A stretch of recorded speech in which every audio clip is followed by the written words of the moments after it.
Richard Dawkins is no friend to conservatives. The atheist author has spent much of his life deriding Judaism and Christianity. He once said that an atheist is, quote, just somebody who feels about Yahweh the way any decent Christian feels about Thor or Baal or the golden calf.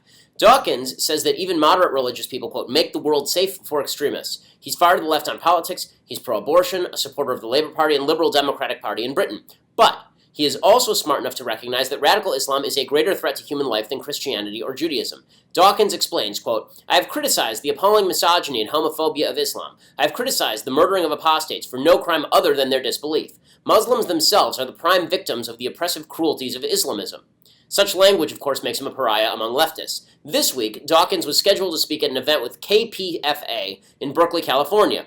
All went swimmingly, until leftists realized Dawkins had said some untoward things about Islam. Then they canceled the speech, citing his quote-unquote abusive speech. They explained, quote, we had booked this event based entirely on his excellent new book on science when we didn't know he had offended and hurt in his tweets and other comments on Islam so many people. KPFA does not endorse hurtful speech.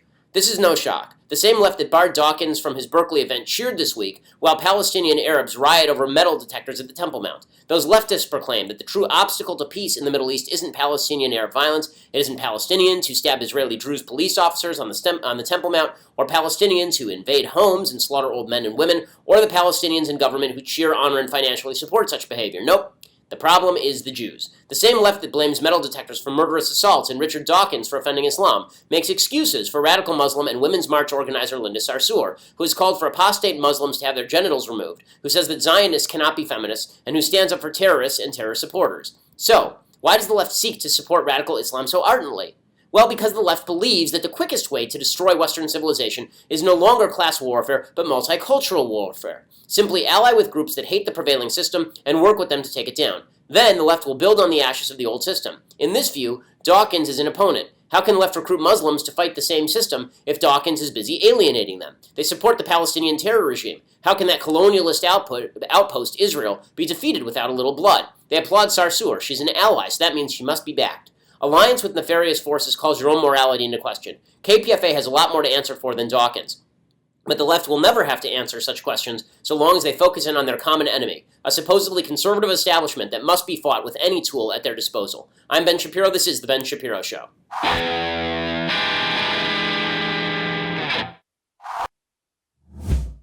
Okay, so we have a lot to talk about in Trumpville today. So President Trump is obviously attacking Attorney General Sessions. Sessions is saying that he is not going to go without being pushed out the door. We'll talk about what that means. Plus, the Senate Republicans are finally going to vote on some form of Trumpcare. We don't know exactly what that is yet, but it appears that the vote to proceed on some form of Obamacare change is going to happen. So we'll talk about that as well. Democrats in confusion. Plus, Trump talks to a bunch of children at the Boy Scouts, and it goes weird. We'll talk about all those things. But before we do that, first, I want to say thank you to our sponsors over at Legacy Box. So this is a business that I think is a must-use for anybody who wants to preserve their memories. So I'm very big into preserving memories, family memories. I'm very into assuring that our family photos stay, ensuring that our family photos are preserved, and that our tapes are preserved, and that our videos are preserved, so we can watch them later. Well, that's exactly what Legacy Box does. And we're not just talking about digital stuff. We're talking about the stuff that you have in your garage right now. We are talking about all those old stacks and boxes of photos and film reels. You take them, you put them in a box, you send it to Legacy Box. Legacy Box gives you labels that you put on each item so you know where they are and the process, and then Legacy Box takes all that stuff and they weave it into one DVD or a set of DVDs or onto a thumb drive, and they send it back to you so it's ready to use and ready to play. And so if there's a fire in your house or a flood, you don't have to worry about all of the memories that are going to be destroyed. That's exactly what Legacy Box is for. Over 250,000 families have used them. Terrific people. Go to legacybox.com/Ben. You get a 40% discount on your order. That's legacybox.com/Ben. And again, you get that 40% discount, legacybox.com/Ben. You know, as somebody who has grandparents who are getting up there, it'd be tragic if their memories were lost for all time. It'd be tragic if you don't preserve the memories of your grandparents, your parents, your own family. That's what Legacy Box is for. legacybox.com/Ben. 40% off right now when you use that /Ben. Plus, that lets them know that we sent you. Okay, so President Trump is very, very, very angry at Attorney General Jeff Sessions. He has decided to make Jeff Sessions the focus of his ire. Why? Well, not because Jeff Sessions is doing a terrible job. In fact, by most accounts, he's doing a pretty good job, particularly on immigration. If there's anything that can be said about Jeff Sessions, is that he's too ardent with regard to the civil forfeiture, the attempt to grab property after an arrest but before a conviction. Right? There he's wrong. But on everything else, Jeff Sessions has been doing a pretty good job as Attorney General. I haven't seen any problems with Jeff Sessions. But Trump sees one big problem, and that is Attorney General Sessions obviously has not done enough to protect Donald Trump. Trump has gotten to the point where he is starting to see everything in terms of how it affects him personally. Not his presidency, him personally. And so this morning he unleashed a series of nasty tweets about Jeff Sessions. So he tweeted, quote, Ukrainian efforts to sabotage Trump campaign, quietly working to boost Clinton. So where is the investigation, AG? And then he said, Attorney General Jeff Sessions has taken a very weak position on Hillary Clinton crimes. Where are emails and DNC server and intel leakers? And then he said, problem is that the acting head of the FBI and the person in charge of the Hillary investigation, Andrew McCabe, got $700,000 from Hillary for life. So now he's attacking the deputy attorney general, the acting head of the FBI. So just to put this all in perspective, in the first 6 months of the Trump administration, he's fired Mike Flynn, supposedly for lying to Vice President Pence. That's not really why that happened. He's fired the FBI Director James Comey and said openly that it's because of Comey's handling of the Russian stuff. He is now threatening Attorney General Sessions. He has threatened his Deputy Attorney General Rod Rosenstein in that New York Times interview last week. He has attacked the acting head of the FBI, and he has attacked the special counsel. So what do all these people have in common? They're all involved in the Russia investigation. All the people who he's capped or has said that he wants to cap, he has now put to the side. They're all involved in the Russia investigation, which says one of two things. Either that Trump is a narcissist when it comes to this Russia thing. He's really bothered by it. It bothers him in a significant way, and he just wants to end it by getting rid of anyone who has failed to shut it down or who continues to pursue it, or he has something to hide. Right? Those are really the only two choices. There is no choice three. So either this is pathological narcissism or this is Trump has something to hide. Now, I tend to believe it's pathological narcissism. And again, I've said before, my entire theory here is that Trump really hasn't done anything wrong, and he's ticked that everybody isn't just stopping this nonsense already, and so he wants to fire everyone. But let's be straight about Jeff Sessions here, okay? Jeff Sessions is not responsible for this. Jeff Sessions only recused himself because in his own testimony, he said that he never had a meeting with Russians. It turned out he'd had a meeting with Ambassador Sergei Kislyak, so he recused himself. That happened long after he was nominated and approved for the position, the actual recusal, and there's no way for him to know that this stuff was really going to come up, so it doesn't make a lot of sense. Plus, Jeff Sessions is the lifeline. He is the hard wiring into the nationalist populist movement that Trump likes to talk so much about and from which he draws his support. Sessions is the font head for the anti-immigration movement that Trump supposedly represents. So this doesn't make a whole hell of a lot of sense. So there are a few things that I want to say about all of this. First of all, Anthony Scaramucci, the new chief of staff, he's not chief of staff yet, but he may well be, the head of communications for Donald Trump. He was on Hugh Hewitt's show this morning, and he basically said, yes, Trump wants Jeff Sessions to resign. Here's what the mooch had to say. The president's been tweeting this morning. I'm sure you're aware of this. Why not just fire Jeff Sessions? Well, listen, I mean, I think the president has a certain style, a certain skill set. He's obviously frustrated. I said yesterday, I think to Sarah Murray, maybe the two of them to get together. My guess is the president doesn't want to do that. And so I think I think him and Attorney General Sessions need to work this thing out. It's clear the president wants him gone. I have an enormous amount of respect for the Attorney General.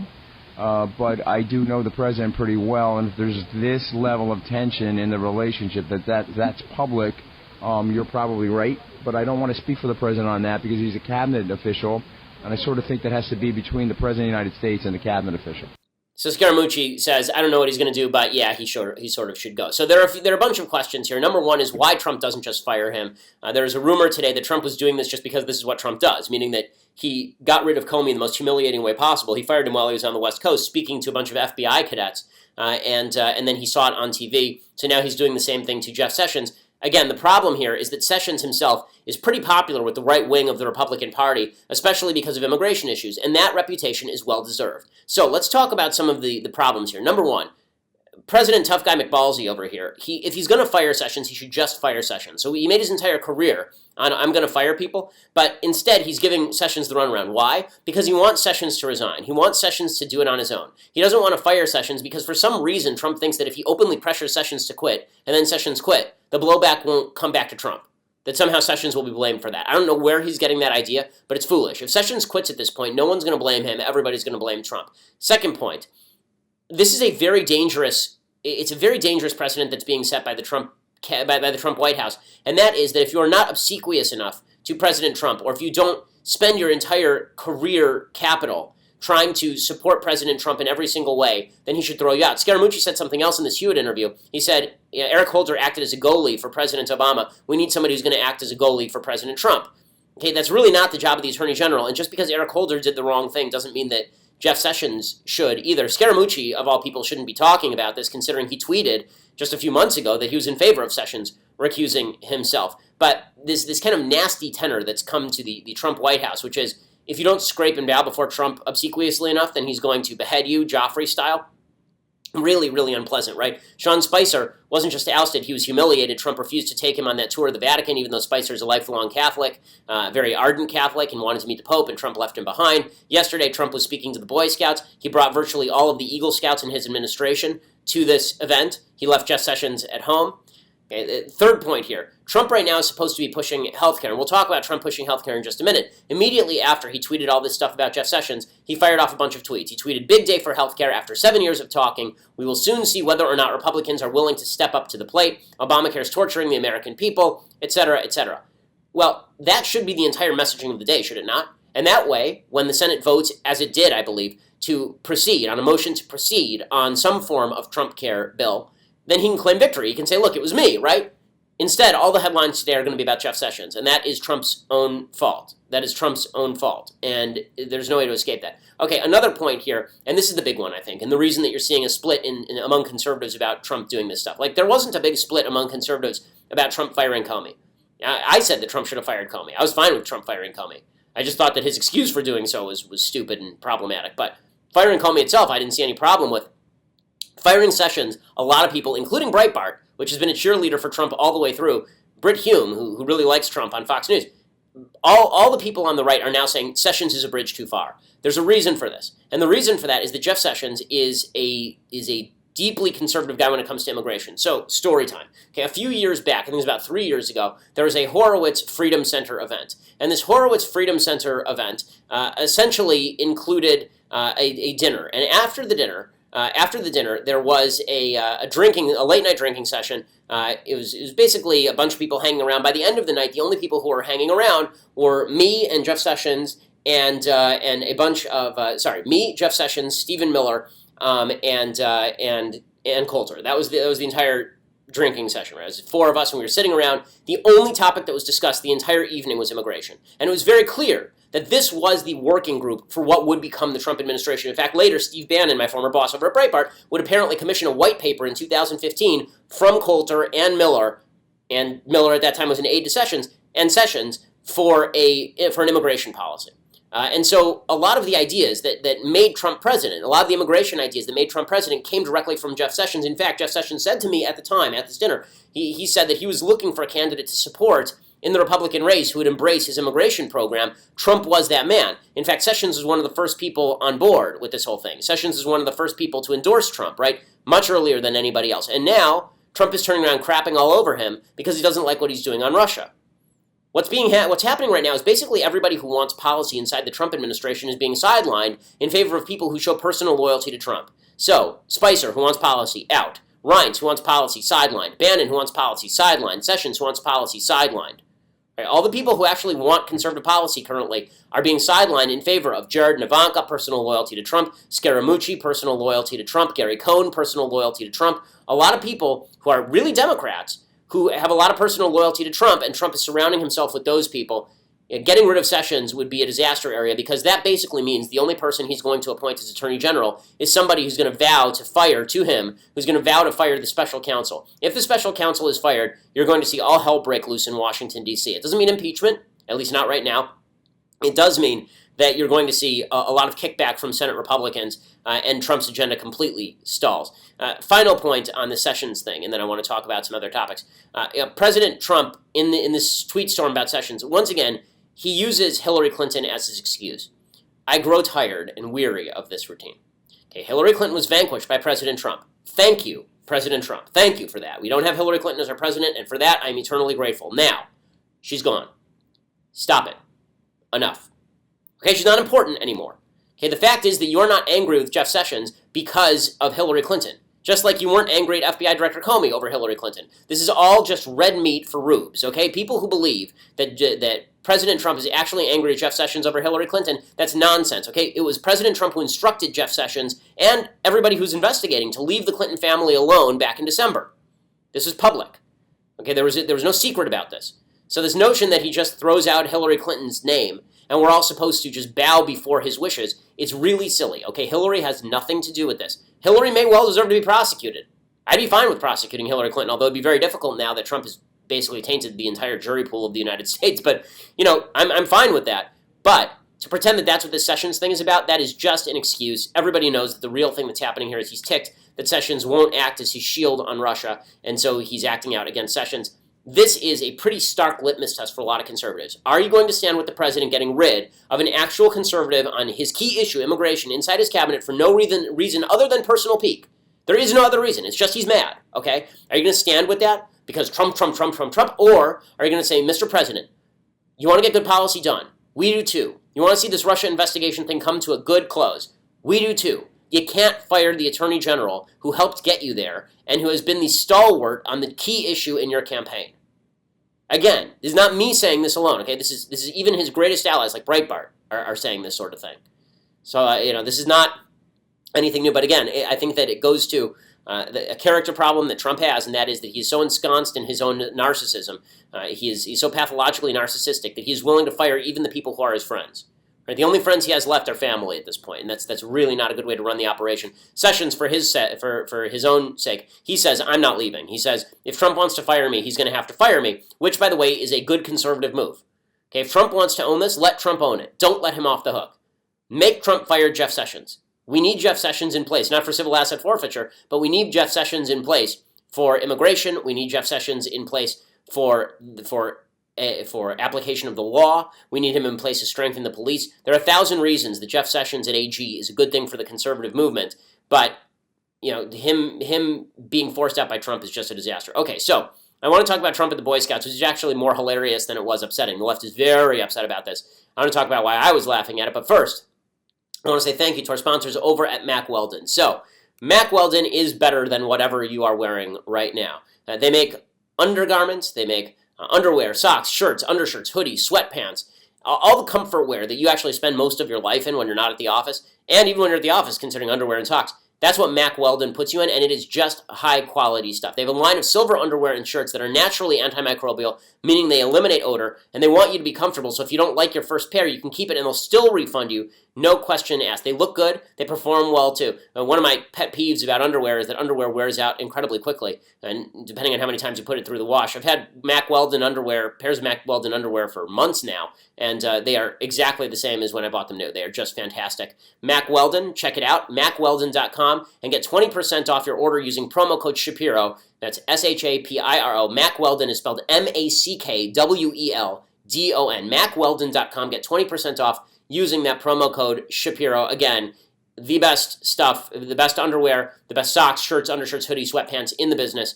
Go ahead and check them out and use promo code Shapiro so that they know that we sent you. All right, so when Trump isn't busy trying to fire his attorney general for no apparent reason, the Trump is speaking with the Boy Scouts. But I want to get to that in just a second. First, I want to discuss what's happening on the floor of the Senate. So the latest on the floor of the Senate is that the Senate is going to vote on a motion to proceed on something. We don't know what that something is. We don't know what exactly it's supposed to be. We do know that that there's a good shot that 51 senators are going to vote in favor of some sort of thing, right? They're going to vote in favor of some sort of thing. So there's two things that have to happen. One, 51 senators have to vote on a motion to proceed. That means that they will take up the House version of Obamacare replacement, and then you actually have to pass a bill. So the key vote is this one, because once you get past that, then it's just a question of hashing out the details. Now, it could still fall apart. It could be the details suck. We don't know the answer to that, but Trump is bringing on the pressure, and this is where Trump is doing something good, okay? This is what Trump should be focused on. So yesterday, Trump was out there stumping on Obamacare, and he said, Obamacare is death. Okay, fair enough. Here he is.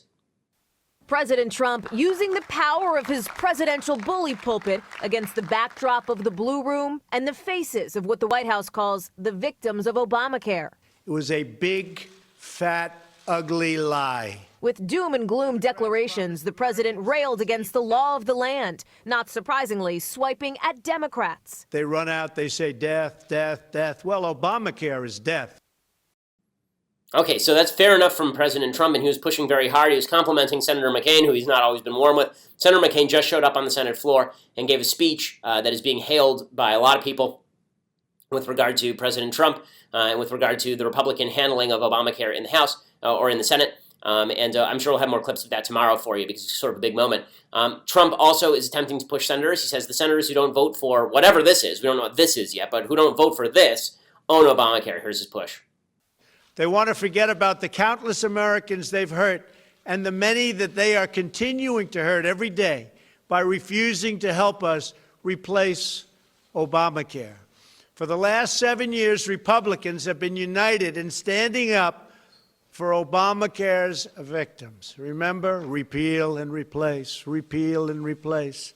They kept saying it over and over again. Every Republican running for office promised immediate relief from this disastrous law. We as a party must fulfill that solemn promise to the voters of this country to repeal and replace what they've been saying for the last 7 years.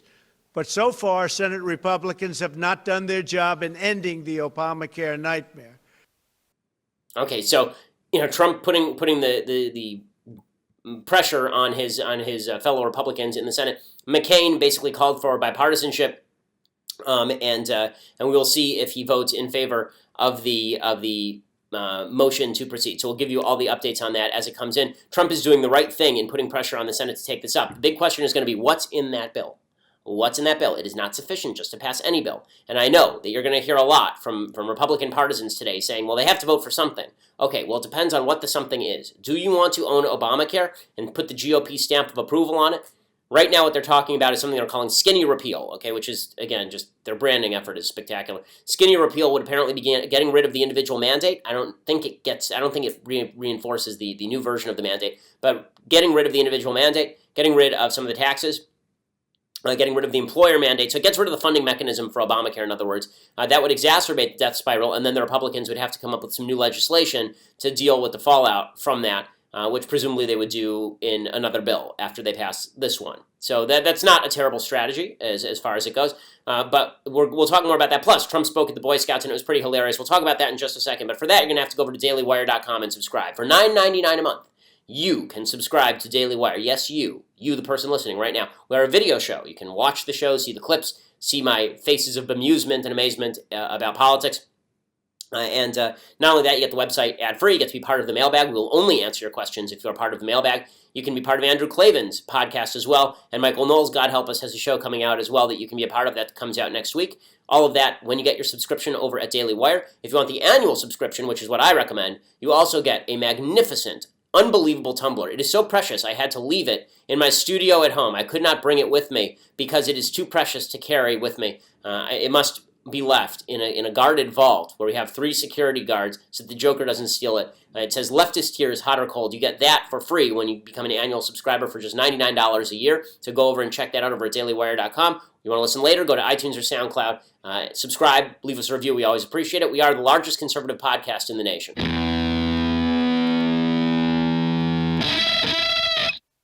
Okay, so yesterday, President Trump spoke at the Boy Scouts, and he's getting all sorts of flack from the left for speaking at the Boy Scouts because Trump went there, and it was pretty ridiculous. He treated the Boy Scouts like it was a typical political rally. Chuck Todd was particularly sad. Chuck Todd tweeted out, "How dare President Trump do this?" He said, "Please, President, don't put the Boy Scouts in this situation. Keep politics out of the jamboree. What a mess. Totally unfair to these kids." Okay, so before I begin with the critique of Trump, let me just say this. I have grounds to stand on in critiquing Trump with regard to the sacrosanct nature of the Boy Scouts. That's because I haven't said that the Boy Scouts should be mandatorily forced to open to girls, okay? The entire left has said that the Boy Scouts should allow transgender boys, meaning girls who believe they are boys, into the Boy Scouts, and the entire left has suggested that the Boy Scouts should be removed of their IRS 501c3 status if they do not allow gay scoutmasters and gay scouts. Right, so you need people talking about their sexuality in the Boy Scouts now. So the left doesn't have any ground. When they talk about the sacrosanct Boy Scouts, we must protect them. Okay, I'm not going to take that crap from a bunch of people who've been trying to destroy the Boy Scouts for nigh on 2 decades. Okay, that stuff ain't going to wash. Anyway, so Trump does speak in front of the Boy Scouts, and it is pretty wild. So, first of all, the Boy Scouts were chanting that they love Trump, and people in the media can't understand this. Okay, maybe the reason for that is a lot of the people who are in the Boy Scouts have evangelical parents, come from conservative areas. Here's some tape of the Boy Scouts chanting that they like Trump.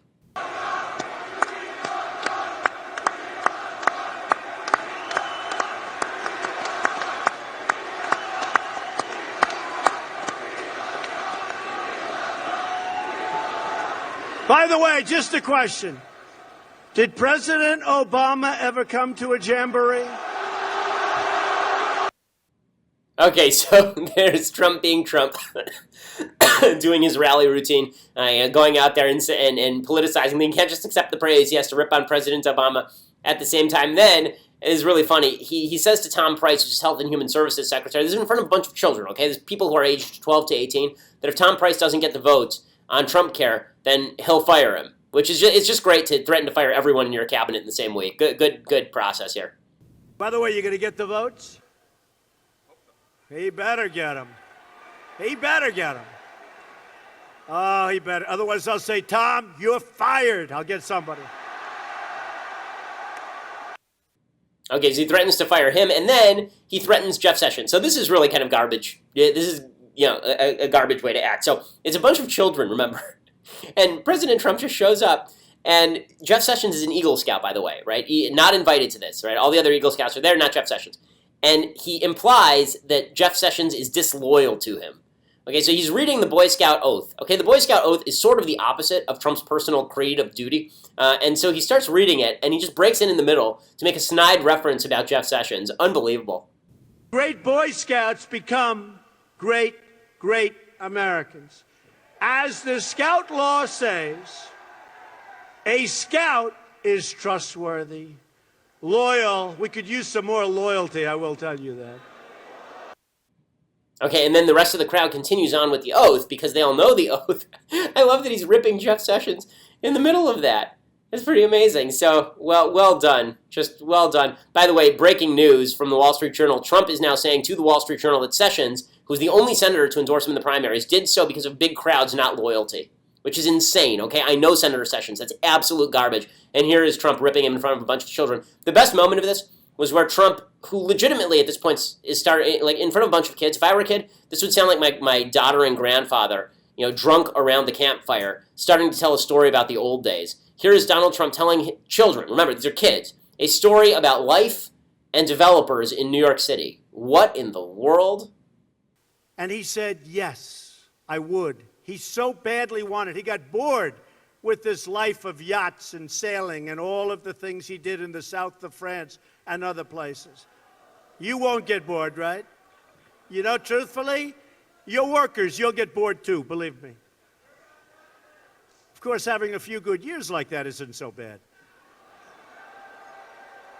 But what happened is he bought back his company, and he bought back a lot of empty land, and he worked hard on getting it zoning, and he worked hard on starting to develop. And in the end, he failed, and he failed badly. Lost all of his money. He went personally bankrupt, and he was now much older. And I saw him at a cocktail party. And it was very sad because the hottest people in New York were at this party. It was the party of Steve Ross. Steve Ross, who was one of the great people he came up and discovered, really founded Time Warner. And he was a great guy. He had a lot of successful people at the party. What is he talking about? And I was doing well, so I got invited to the party. I was very young. What in the world? And all the kids are like, Grandpa, your hearing aid, what? My favorite part of the speech is where he said that we beat Hillary Clinton thanks to people getting out and voting like you. Most of the people there are under 18. So if we're going to investigate voter fraud and all the Boy Scouts are voting, that's a problem. Okay, so the media is going nuts over this, of course. The media goes nuts over everything. So they've decided that this is the worst thing that has ever happened in the history of American politics. Again, I'm not willing to hear that from the same media that's been ripping the Boy Scouts up and down and trying to destroy them. Is it appropriate for Trump to do this? Of course not. Are we used to Trump doing inappropriate things? Yes. This is the least of my concerns. It's also semi-charming and ridiculous that the President of the United States is getting up there like my grandpa on Depends, getting up there and telling stories, irrelevant stories about his days in the schmata business. Like, what in the world? So, with all of this craziness going on, fortunately, we have a second party that's intelligent and with it and really cares about the... No, we don't actually. It turns out that's the Democratic Party, so this has been a giant fail. So I love this. The Democrats are still trying to figure out what their message is. They have no clue what their message is. So Chuck Schumer, he came out yesterday and he said, it seems that people don't get our message. This is the Senate Minority Leader. People don't get... I think the problem is people may get your message, actually. Here's Schumer on the message. Week after week, month after month, we're going to roll out specific pieces here that are quite different than the Democratic Party you heard in the past. We were too cautious. We were too namby-pamby. This is sharp, bold, and will appeal to both the old Obama coalition, let's say the young lady who's just getting out of college, and the Democratic voters who deserted us for Trump, the blue-collar worker. Some may wonder economics, George, is our strength. Some may wonder if it's going to go at it. Okay, again, just amazing. Like, they think they've really got it in control this time. This time we're really gonna push our message. But here's the problem. There's an inherent contradiction in the Democratic message. As we've talked about, there are two separate wings of the Democratic Party fighting for ascendance right now. Wing number one, the intersectional wing. Right, the idea that the Barack Obama wing of the party, we're going to cobble together all of these various identity groups and they will come together, and then once they have come together, they will form a majority and they will push legislation, right? This is Obama's theory, but we have to first separate them out into groups and then pander to each group as necessary and call white people racists in order to provide a common point of opposition. That's group number one. Group number two is the Bernie Sanders socialists. Okay, we're not so into the intersectionality. We just like big government. We need big government solutions. Socialism works for everyone. Socialism wipes out all of the distinctions between colors and ethnicities and religions. Just more socialism for everybody. These are in open conflict. Schumer says, we don't need to choose. We can do both. No, not so much. It's a false choice. There doesn't have to be a division. In fact, there must not be a division. The vision we're laying out unites both coalitions and unifies the Democratic Party. It will have a larger, stronger appeal to Americans of all economic levels and all political stripes. It will appeal to the young woman who just graduated from college in Los Angeles, the factory worker in Akron who's now only making $11 an hour, and the single mom in Buffalo cleaning toilets on minimum wage. Okay, so there it is. No, actually, it's going to be very difficult for you to bridge that gap, considering that one half of your party hates the other half of your party. You're going to lose the blue-collar voters so long as you insist on making white males the object of all of your ire in order to unify the rest of your multicultural base. So, fortunately, we have two parties that are in full disarray, not just one. Again, it looks like the Republicans may be able to pass something through the Senate. Let's see what it is. I'm optimistic that maybe it'll make some good changes, and I will give you my evaluation of a bill once we've seen it, because this process has been hot garbage thus far. The attempt to spin out a bill without anyone having seen it because it's a mystery. I'm not a fan of this. I'm a fan of transparency. I'm old enough to remember when the Republicans ran on the promise that any piece of legislation be up for 3 full days so people could read it before there was any sort of vote on it. Now we've put that by the wayside because hopefully if people just don't know what's in any bill, we can ram it through really fast. We'll find out what's in it tomorrow, hopefully, and I will have some sort of synopsis for you on that. Okay. Before I get to things I like, things I hate, and some deconstruction of the culture, I first want to say thank you to our sponsors over at My Patriot Supply. So right now, if you are concerned about the possibility of some sort of natural disaster, even a brownout, some situation where you can't get to the grocery store and there's a problem getting access to food, then you really need to talk to my friends over at My Patriot Supply. That's why I depend on them to help prepare me and my crew for survival with their incredible survival food. They have a survival food supply for just $99, which includes 102 servings of breakfasts, lunches, and dinners for less than $1 per serving. People at the office have tried it. They say that it tastes like home cooking. The number is 888-803-1413 or preparewithben.com. Preparewithben.com. Only $99 plus free shipping. 888-803-1413 or check it out at preparewithben.com. Again, that's $99 to make sure that your family is safe. It's like a family of 4. That means that you're going to be safe for 30 meals for each. So you should be safe for a while. And that can take you through some dangerous times if, God forbid, something happens. That's why you need to go to My Patriot Supply and check them out, preparewithben.com. Okay, so time for some things I like and then some things that I hate. So, things that I like. So at the end of Dunkirk, one of the great directorial choices that Christopher Nolan, the director, makes is that he doesn't use the music of Hans Zimmer at the very end, who's his kind of normal composer. Instead, he uses some music by Edward Elgar. Edward Elgar is a very famous British composer. He's most famous for writing Pomp and Circumstance. So everybody knows his music because you've been to a graduation. You know, da da da da da da. That's Edward Elgar.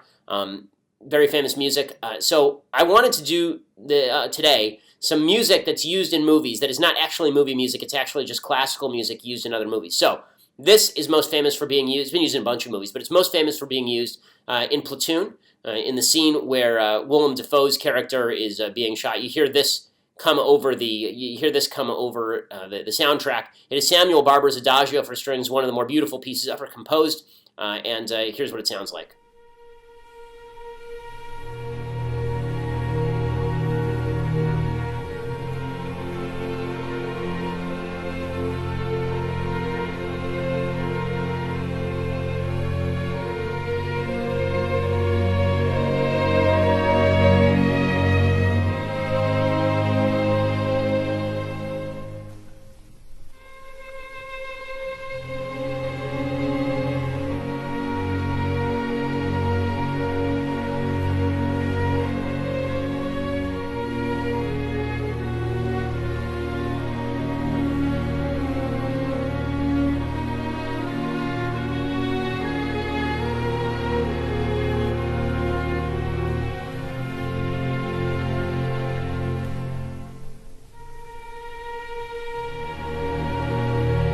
So this piece was composed in 1936 by, again, Samuel Barber.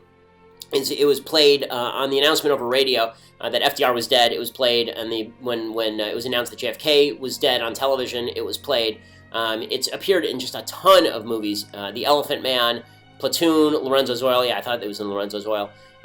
It's been played to comic effect, even in Seinfeld, actually, in an episode of The Simpsons, in South Park. It's been played so often now that people actually use it as a joke, right? But it's a great piece, very effective and very affecting. And Samuel Barber is one of the great modern American composers. Died in 1981. I think he's 1910 to 1981. And he has a lot of terrific music that's worth listening to. Okay, other things that I like. So, everybody is focused in on Kid Rock running for Senate in Michigan. That's, of course, because Kid Rock is super famous. He sold 14 million records. He is extraordinarily popular. He's done this routine where he makes sure that all the tickets that are sold for his concerts have to be $20 or less, so he's a populist. But there's somebody who's better qualified running for that same Senate seat. His name is John James, and here's an ad for John James running for office in Michigan. I'm a Republican because I'm conservative. Specifically, the exceptionalism of our country and our Constitution, and they must be defended. I'm pro-gun. I understand that James Madison wrote this document and listed the number 2 thing behind religion, speech, and the right to assemble, the right to keep and bear arms. It's that important. I believe that life begins at conception. It's a God-given miracle. Michigan deserves a leader who's lived in the real world, who understands national security, who understands how to provide economic opportunity, because they've actually created jobs. Michigan deserves a leader to make sure that everyone has a fair shot. You do that by understanding economic opportunity and by understanding national security. Because if you don't do both, then our future will not be as bright as it can be. I'm John James, and I'm exploring a run for U.S. Senate. Okay, so this guy would be a rock star in the Republican Party in the pre-celebrity era. This guy is a former military guy. He's a U.S. Marine. He is 36 years old. He is black. He is the CEO of Renaissance Global Logistics, which is a logistics and warehousing firm based in Detroit.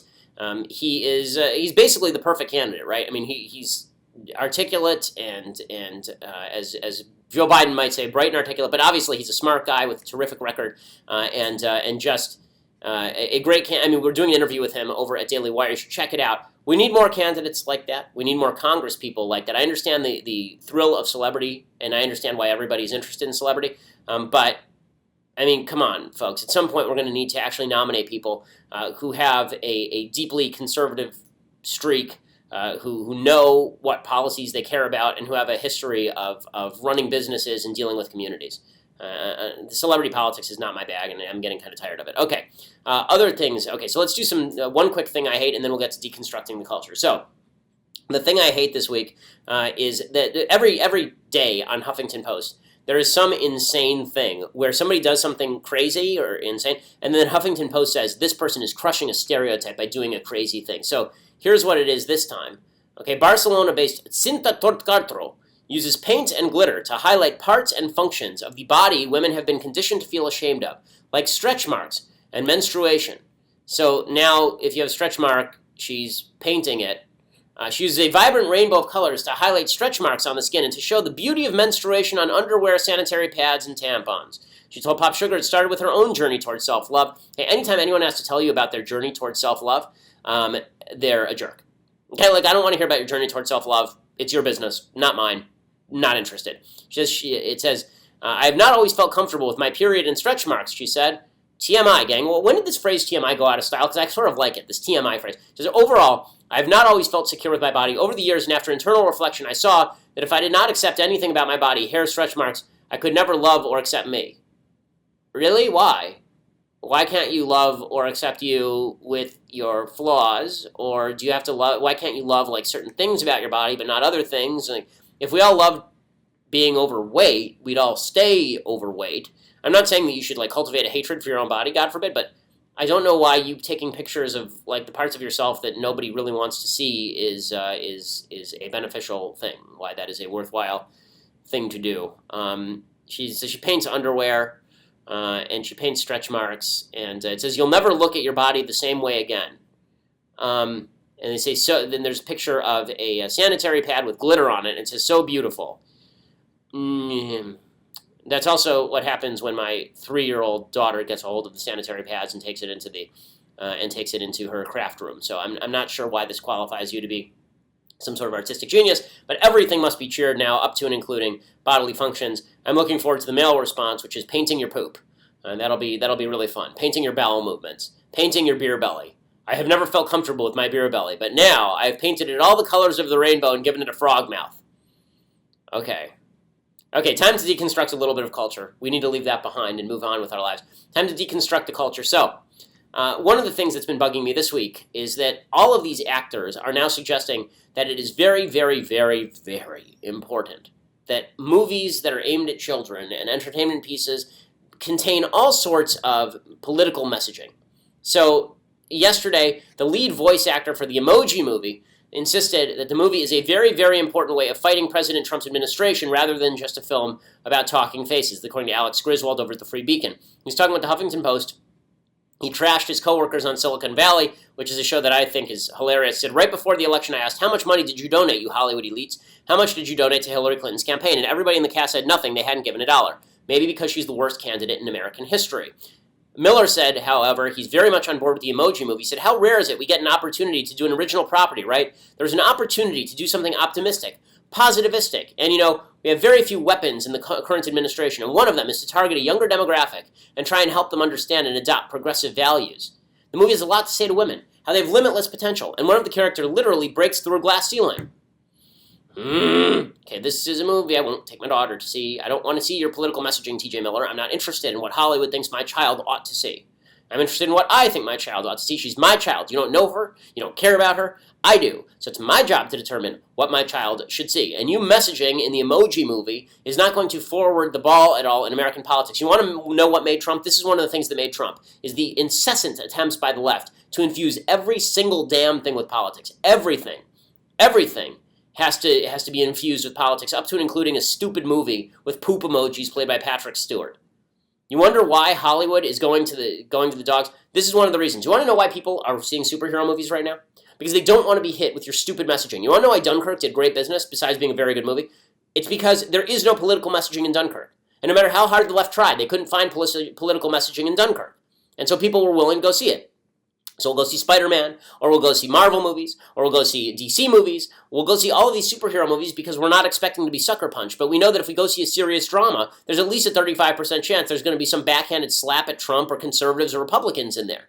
I was watching a movie last night on a plane. I'm in New York. I was watching this movie that was, what was the name of this film? It was It was a huge cast. It was Amy Adams and Michael Shannon, and for some reason, as I get older, I forget the names of movies. In any case, it was Nocturnal Animals. That's the name of the film. So Nocturnal Animals is this film that opens with probably the worst opening I've ever seen to a pretty good movie. The rest of the movie is fine, but halfway through the movie, there's a scene where the main character, played by Amy Adams, just starts ripping on her mother, and she says she's a terrible person because she's a racist, sexist, bigot, homophobe, and of course, she's a Republican. Of course, she's a Republican. And it's just like, okay, did we need that sucker punch right here in the middle of the film? Like, was that necessary? Now, it turns out that it's not as much of a sucker punch as it seems, but that sort of thing is what people attempt to avoid when they go to the movies. If Hollywood wants to continue poisoning the popular culture to the point where we can't even share movies and entertainment with each other, then the end result is going to be a more polarized culture, not a less polarized culture. Okay, so we'll be back here tomorrow to talk about John McCain's apparently big speech that I'm just now seeing on Twitter. We'll talk also about what exactly Trumpcare is going to be, plus the latest on the Jeff Sessions saga when we return. I'm Ben Shapiro. This is The Ben Shapiro Show.